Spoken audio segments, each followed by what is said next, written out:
আসসালামু আলাইকুম রহমতুল্লাহ ওবাকাতুহু।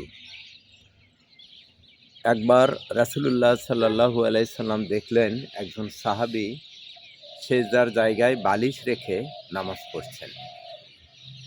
রাসূলুল্লাহ সাল্লাল্লাহু আলাইহি সাল্লাম তখন তার বালিশটা সেখান থেকে নিয়ে ছুঁড়ে ফেলে দিলেন। নামাজ শেষে রাসূলুল্লাহ সাল্লাল্লাহু আলাইহি সাল্লাম সাহাবীকে বললেন, তুমি যে অবস্থায় যেখানে নামাজ পড়ো তোমার নামাজটা পড়তে হবে সমতল জায়গায়, এবং তোমার পা যে লেভেলে আছে তোমার সেজদাটাও ঠিক সেই লেভেলেই হতে হবে। এর থেকে আমরা অনুমান করি, এই হাদিস থেকে আমরা অনুমান করি যে চেয়ারে বসে নামাজ পড়া যাবে না।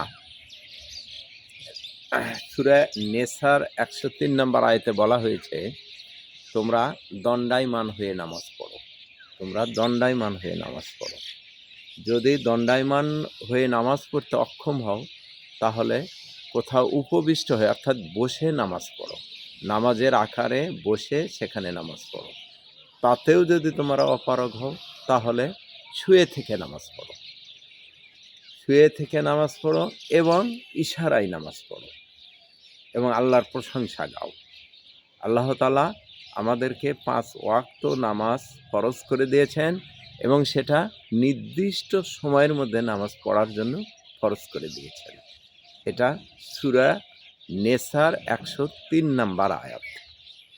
এর থেকে আমরা বুঝতে পারি অন্য কোনোভাবেই কোথাও বসে কোনো কিছুর সাহায্যে নামাজ পড়া সম্ভব নয়।